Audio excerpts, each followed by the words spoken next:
But I guess let's go out all the way to Kenya. We're going to talk with Victor, he, him. That you have some questions, I think, about trans identities and kind of what all that means, I guess. So, hey, how's it going? Hey guys, hi, I'm good. How are you? Pretty good, pretty good. What can we help you understand? What can we break down for you? Okay, yeah, cool. So I'm an atheist, well, technically agnostic, and I've been working through the logic of supporting gay rights and everything, and that seems pretty reasonable and logical to me. But I can't seem to get past the hurdle of trans people and non-binary people, and that's because for me, I hold a belief that we shouldn't have strict gender roles. So I ask myself the question, if we don't have gender roles, should we still have trans and non-binary people? Like, would those be incompatible ideas? It's an interesting thought experiment, but we do have gender roles. So it almost is sort of a non-question. I can appreciate this notion that, yeah, women should be allowed to have jobs. Men should be allowed to cook and buy flowers. Like, yeah, we can acknowledge all of that right at the top without getting into the nitty-gritty. But the truth is, we have gender roles. And to my knowledge, just about every culture that's ever been studied has had some form of gender roles. It's probably an emergent property of being human, but even if it isn't, we've yet to experience a world without gender roles. Should we have gender? Is gender good? Is gender bad? I'm going to argue that yes, it is good, but it doesn't really matter what I say. Gender is here, and until we invent some Sim City type, new society where we can build things from scratch, we're going to have gender roles. If we're going to have gender roles, then we need to accommodate the way that people naturally fit into those roles. How does that land for you? Okay, yeah, I see how that makes sense.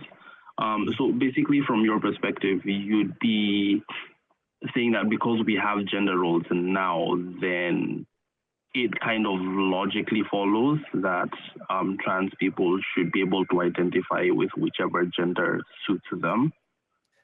Yes, that is true. And I just want to add a little addendum here because I feel like it's going to come up later.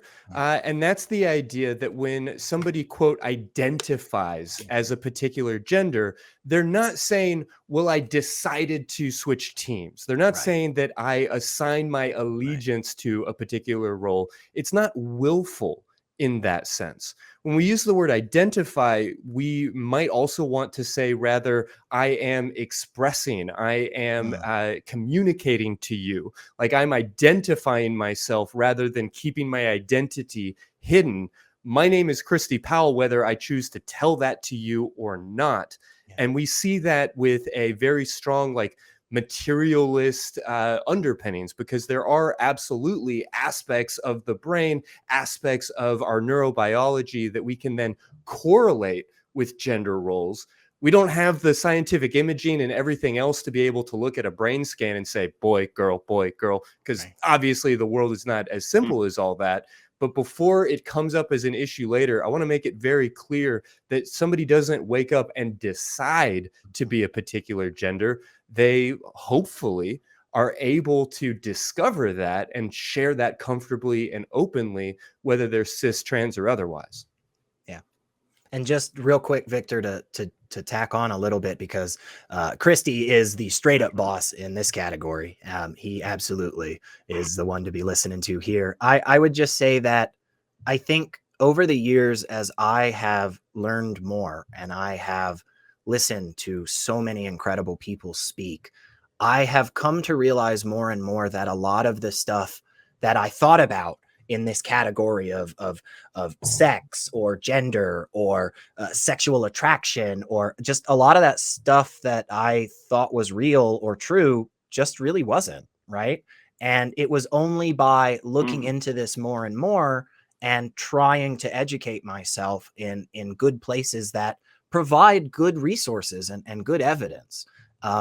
So yeah, I would just say maybe as you're on this journey over the next few months or years or whatever, and you look more into this, maybe your stance will change a little bit on that, gender roles and stuff. Again, I don't think the idea of oppressive gender roles, of course, is good, right? Nobody should be forced to do anything. But if people want to be men, people want to be non-binary, people want to be women, I think that's great. If we want to do things and we want to say, hey, this is, as a woman, I love doing this, or as a non-binary person, I love doing this, I think that's great. I don't think that's where the problem lies. I think the problem lies when we're unwilling to embrace that squish and so forth. I think I've heard you say something like that before, Christy. The squish and the ish of identity. Yeah, right. And I think the more that we understand that, and the more that we embrace that, like, just the better this world will be as a freaking whole. But yeah, any other thoughts? And then definitely I'm just going to kick it back to Christy, because I think that's probably the only meaningful thing I can add. Again, he's the boss on this. So sure. I actually hear what you're saying.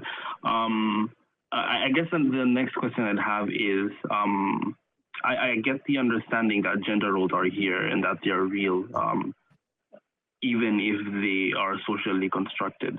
But I have heard the argument that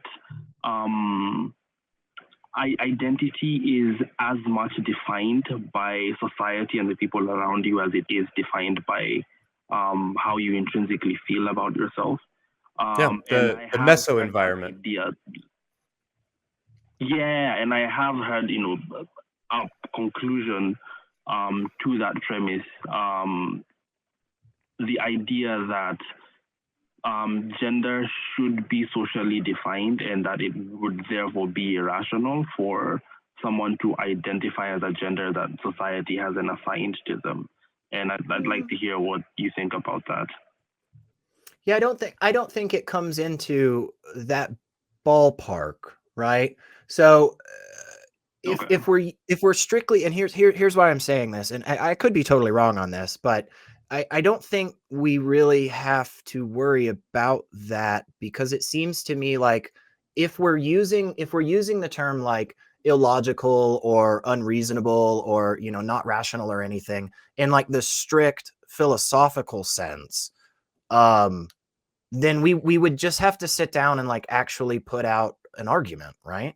Like we'd actually have to codify it into these little premises, and we'd have to see if it falls foul to any of these bad structures and so forth.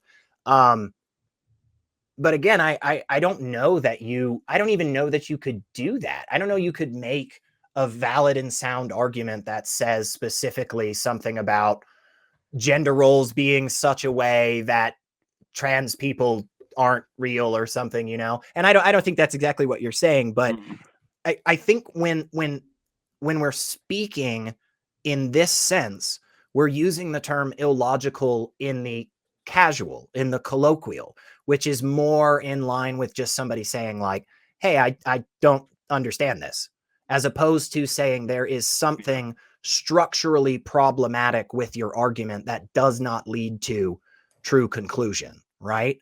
And I just don't even think we need to go that far. I think if somebody wants to come up to you and have that conversation with you and say that like the argument for trans people is illogical, right? Like I think you could just stop them right there with just saying, hey, I'm not sure you and I are on the same page in this conversation, and maybe we need to take a few steps back to begin to understand it, right? Like the existence of queer people is not it's not a thing to like have a logical argument about, right? Like it's just queer people do exist. They are real, right? And so it's like if you say, oh well, it doesn't make sense, and that's what you mean by illogical, okay, you don't understand. That's fair. We can educate, no problem. But if you're actually trying to take the stance that there are premises that structured in such a way just invalidate the existence of trans people, or that's what I'm saying. I'm struggling. You see me struggling even trying to figure out what this argument would be or look like. So I Yeah, think yeah. it's just we're starting off on a premise that is so wonky to begin with that we have to take a few steps back to understand that first. I hope some of that made sense. Okay. I was really just flying by the seat of my pants, trying to come up with a few premises in my head and have just failed. So Yeah, that totally makes sense to me. I guess I've just had trouble I don't know, having a comeback to that argument because I think there's some validity to the idea that identity is, in a sense, socially defined. I think that's why we have gender roles in the first place, right? Yeah. Humans Gender is technically widely are thought to be a classified. performance by modern academics. I'm sorry to talk over you. Keep going. Yeah, no, it's okay, no problem. So yeah, I guess it's I was leaning more towards the philosophical idea that you're talking about. The idea that if gender and identity is socially defined, there would necessarily be a contradiction that people would then define those identities for themselves, if that makes sense. yeah, and I see where you're going, and this is kind of the stuff that was playing through my head, and the problems that I was seeing is that I don't think that does follow. I'm not sure where the problem is, but I don't think that it's overly argument binary. Yeah. The idea that I mentioned earlier of the meso environment, it is like your micro environment. Like this is my thoughts, my feelings, my emotions, my experiences. This is me. The macro environment, the people around me, the institutions, the ways that, the country that I live in, the language that I speak. And then the meso environment is the interaction of those things.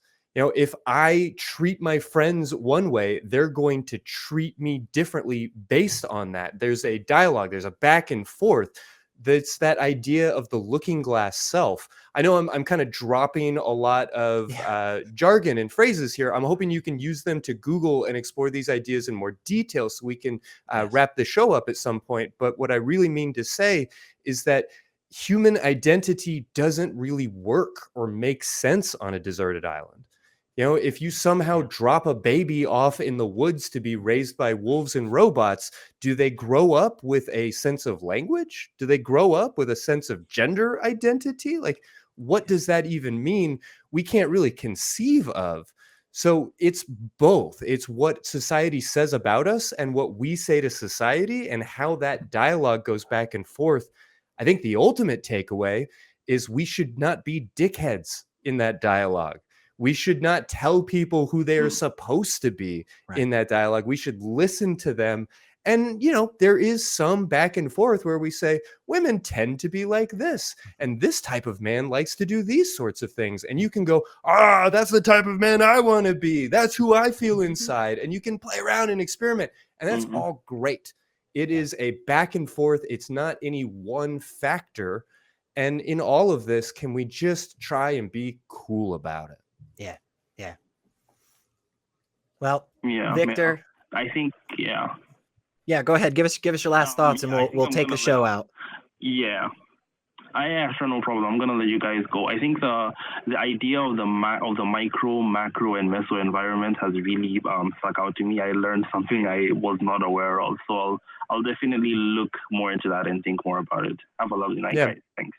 Yeah, thank you so much, Victor. And definitely, as always, remember, go check this call out again tomorrow. When it's up, go watch it. Go take all of the notes from every wonderful piece of information that Christy just handed out to you. Also, Victor, you may not know this, but this guy Christy Powell used to be the main host on this awesome show called Secular Sexuality right here in the ACA network, and there is like hundreds of hours of him saying all types of great stuff like that and a bunch of really cool guests. So you can go check that out because there's this one-stop shop for the AEN podcast.